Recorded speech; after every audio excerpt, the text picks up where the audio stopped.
The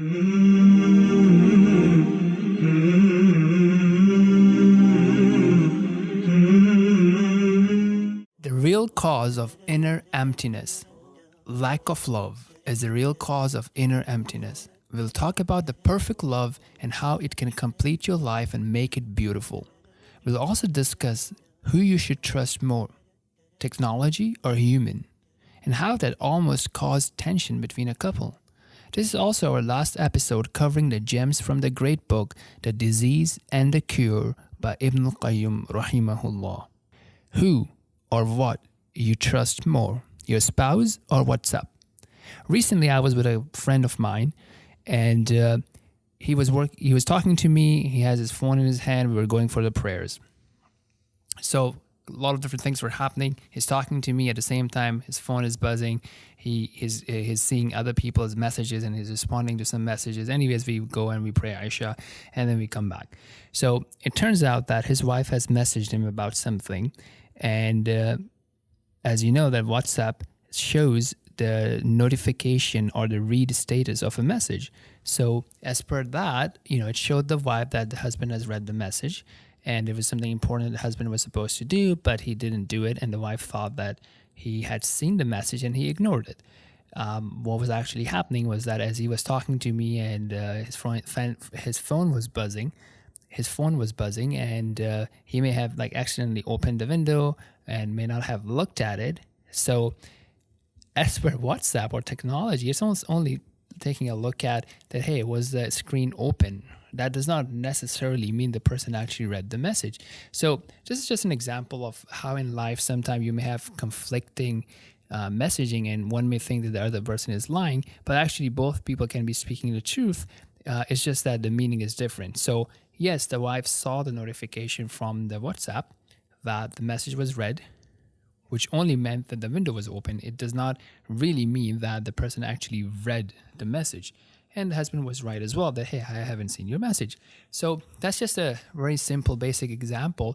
And there are many other examples of that can happen in your life where you cannot really combine the two narratives. But often there is a narrative. So it's really about trust. If you trust someone enough, you try to dig deeper or just trust the person that, hey, although it doesn't seem it seems contradicting, but there is no contradiction, right? Just as we saw in this example. Anyways, that was just a side lesson to take a look at in your relationships. And has there been issues or cases in which you mistrusted someone because of a different alternative narrative? So let's move into the main topic of today's episode, which is love. So recently I have been approached by several people and they come into the masjid or they came in for coaching and they want to discuss the emptiness or the feeling of emptiness in their life. And some of them have been very successful in their life. They have amazing careers, their own businesses, a lot of wealth and so on and so forth. But they still find that emptiness. And this is not something unusual. We see that in the news all the time, that a lot of people who are very successful from the worldly metrics in terms of wealth, finances, fame, power, status, love, even, being a celebrity, but they still feel that emptiness. So a lot of the people that, realize that emptiness, and we talked about it last time as well in our last episode, that sometimes this is a sign and this opens the door for the person to connect with their creator, and this shapes their world in a way that their life in this dunya, in this world, becomes much better, as well as the life of the hereafter. And obviously some people ignore that sign or they try to suppress that by taking, other forms of medications or drugs or substance abuse or just raising their bar higher, changing the milestone and so on and so forth. So if you think about it, the meaning of the word ibadah, the meaning of the word worship is basically complete love, along with submission and humility to the creator. So that is the essence why Allah subhanahu wa ta'ala has created us. And if you think about who Allah subhanahu wa ta'ala is, right? And you distance that. You don't think about what Allah subhanahu wa ta'ala has done for us, but just in himself, who he is, right?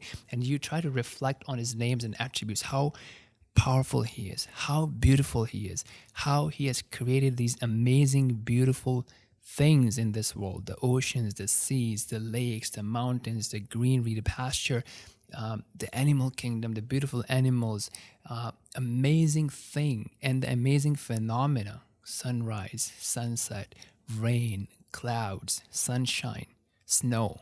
So just from that angle, if you just take a look at his creation and the phenomena, and even the process of creation, the process of a chick being born or hatching out of an egg, how that chick gets the oxygen into the bloodstream, and so on and so forth. As you reflect these things, and as you reflect on the animal kingdom, or the human body, or the human body organs and the way they function, you kind of appreciate the details and the beauty and the sophistication of the creation of Allah subhanahu wa ta'ala, and the power of Allah subhanahu wa ta'ala, the mercy of Allah subhanahu wa ta'ala, which is demonstrated by the mercy that we have for each other, the mercy that the animals have among each other, and so on and so forth. So as you reflect on that, you realize who Allah subhanahu wa ta'ala is. And then you realize that Allah subhanahu wa ta'ala chose to create me. He is the one who has blessed me with whatever I have, right? So we're not talking about the more or the less, but any bounty that we have.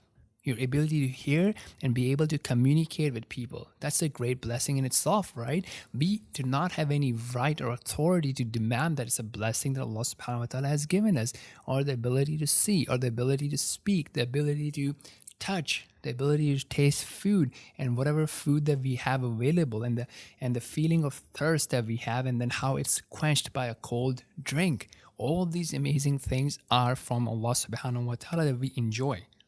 So as the one thinks about all these beauties and bounties of Allah subhanahu wa ta'ala, we start reflecting on these things, and that should help us to think and fall in love with Allah subhanahu wa ta'ala, and to have that complete love and submission to the commands of Allah subhanahu wa ta'ala because of His perfect wisdom and knowledge, and because of these commands being for our own benefit, and Him rewarding us for obeying Him in those commands. So such an amazing Lord that we have, and that builds that amazing connection, and we kind of start falling in love with Allah subhanahu wa ta'ala. As Allah subhanahu wa ta'ala says, وَمَا بِكُم مِّن نِعْمَةٍ فَمِنَ اللَّهِ ثُمَّ إِذَا مَسَّكُمُ الضُّرُّ فَإِلَيْهِ تَجْأَرُونَ. So meaning that any bounty, any blessing, any ni'mah that we have is from Allah subhanahu wa ta'ala. We do not have any foundational or fundamental rights to it. It's a favor, a blessing from Allah subhanahu wa ta'ala. And then when some sort of a hardship touches us, then we start asking Him or begging Him. And that is especially when we see that nobody else from the human can help us in that. So something amazing to reflect. Now, another thing to reflect here is that, look, anybody in this world that loves you, from the creation of Allah, whoever loves you, there is essentially a need of them being met by loving you. There's a personal benefit, whether it's obvious or not. There's a personal benefit. There's a feeling, there's a return for them, whether it be an emotional return, a worldly return, or whatever, right? But Allah subhanahu wa ta'ala loves you for yourself. He chose to create you. He chose to create you in this time and age, in the circumstances that you are. It's not a random act. And there's an author that's narrated by, that's mentioned by Ibn al-Qayyim rahimahullah in his book, and Allahu A'lam about his authenticity, but as it says that, O my slave, everyone desires you for himself. Right, there's this own benefit there, but I desire you, I want you for your own self. So Allahu A'lam about the authenticity of that, but something to think about, right? And he mentions a point here that how could it be that Allah subhanahu wa ta'ala gives us all these opportunities, these blessings, and even with that, He comes down on the last third of the night and He asks us, is there anyone who's asking me, so I'll give him, or asking for forgiveness, so I'll forgive him, and so on and so forth, right? And Allah subhanahu wa ta'ala says in the Quran that, فَدَعُونِي أَسْتَجِبْ لَكُمْ, ask me, call on to me, make dua to me, and I'll respond to you, and so many other things, right? So how can it be that we are not shy, that Allah subhanahu wa ta'ala, being who He is and the amazing and magnificent He is, and at the same time we are turning away from Him, and we are turning away from Him, and we are falling and being engaged and being occupied by love of someone else other than Him. Something very, something to think about, and something to reflect upon, and something to feel shy from. So this is something that we need to think about. So once we realize who Allah subhanahu wa ta'ala is, how much we are in need of Allah subhanahu wa ta'ala, that will help us to focus in salah. That would help us to rush to salah. That would help us to find calmness and peace and tranquility in salah. That would help us to feel enjoyment in salah. And that would encourage us and lead us to not disobey Allah for the pleasure of the creation. And think about how generous Allah subhanahu wa ta'ala is, and how He gives and gives and gives, and how He forgives, and how He still gives when we disobey Him, and how He subhanahu wa ta'ala always protects us, and there's no one that can harm us except by His will. There is no one who can benefit us except by His wills. And from His bounties is that He has sent down the books and the messengers to us so that we can be guided on how to worship Him and how to live our life in terms of our relationships with each other, our relationships with Allah subhanahu wa ta'ala, our financial matters, and so on and so forth. And how He facilitates us to do good deeds, and how He forgives and wipes out our bad deeds, how He responds to our du'as, and how He forgives our mistakes, and how He covers our sins, and how He covers our shortcomings, and how He removes harm and hardships from us, and how He responds to our desires and our dire need. So He's the one who is most deserving to be remembered and mentioned, the most deserving to be thanked, the most deserving to be worshipped, the most deserving to be submitted to, the most deserving to be praised. He's the one who loves us more than our own parents. There's no one that can love us more than Allah subhanahu wa ta'ala, that cares for us more than Allah subhanahu wa ta'ala, and how He facilitates and guides and gives us all these opportunities towards guidance. And He is the King. There's no partner with Him. And He is the one that has no child, no son or no daughter. And He is the one who will remain, and while every other person, every other creation will die and perish. And He is the one that we obey by His facilitation. And He is the one who is aware and knowledgeable when we disobey Him. And He is the one who is Ghani, who is not in need of anyone, but everyone is in need of Him. So once we realize that how beautiful Allah subhanahu wa ta'ala is, and that if we take one step towards Him, He will facilitate more and more obedience from us. So that becomes this beautiful life that we live in. And that is kind of an indication and hint of the life of the Salihin, the righteous servants of Allah subhanahu wa ta'ala, and how their lives are beautiful. With that, they would look towards meeting Allah subhanahu wa ta'ala in the prayers in this world, and meeting and seeing Him in the hereafter. So that is something that they look forward to and they enjoy in this world by the kalam of Allah, the speech of Allah subhanahu wa ta'ala. So that's something to think about, how much we are in love with the book of Allah. How much time do we spend in the book of Allah subhanahu wa ta'ala, with the book of Allah subhanahu wa ta'ala, reading, listening, or reflecting upon it. So these are some of the indicators and a sign for how beautiful our life can be once we start falling into the real love, the love that does not diminish. Because your relationship with Allah subhanahu wa ta'ala will exist when you die, in the life of grave and the hereafter. Every other relationship will perish. And that is where the emptiness comes from, because we start thinking that we are self-sufficient in one way or the other. So once we realize how much powerful, how much loving, how much amazing Allah subhanahu wa ta'ala is, and how much we are in need of it, the life would be different. So some action points around there is basically reflect on what you focus on, reflect on what you desire, how you compromise the love of Allah subhanahu wa ta'ala. Look, as Allah subhanahu wa ta'ala says in Quran, that tell them, قُلْ إِن كُنْتُمْ تُحِبُّونَ اللَّهَ, if you love Allah, then فَاتَّبِعُونِ, then follow me, follow the messenger of Allah sallallahu alayhi wa sallam, and Allah will love you.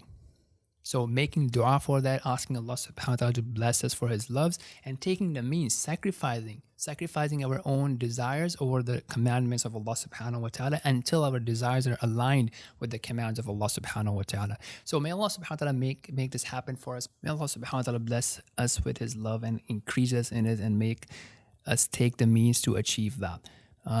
This is basically also an ending of the book that we were covering, the book by Ibn Qayyim rahimahullah. Obviously, it's a great book, and you may find the book online. There's an English translation of it. I'm not sure if there's a great translation available, but definitely check it out. There are obviously other longer lectures around the book that people have done. We have just taken some major points from the book, some gems, and applied some contemporary examples with those points. Until next time, please do let us know how you benefited, what you liked, what you did not like, which topics or which problems said, or which areas would you like us to address in the future episodes, whether it be podcasts or videos.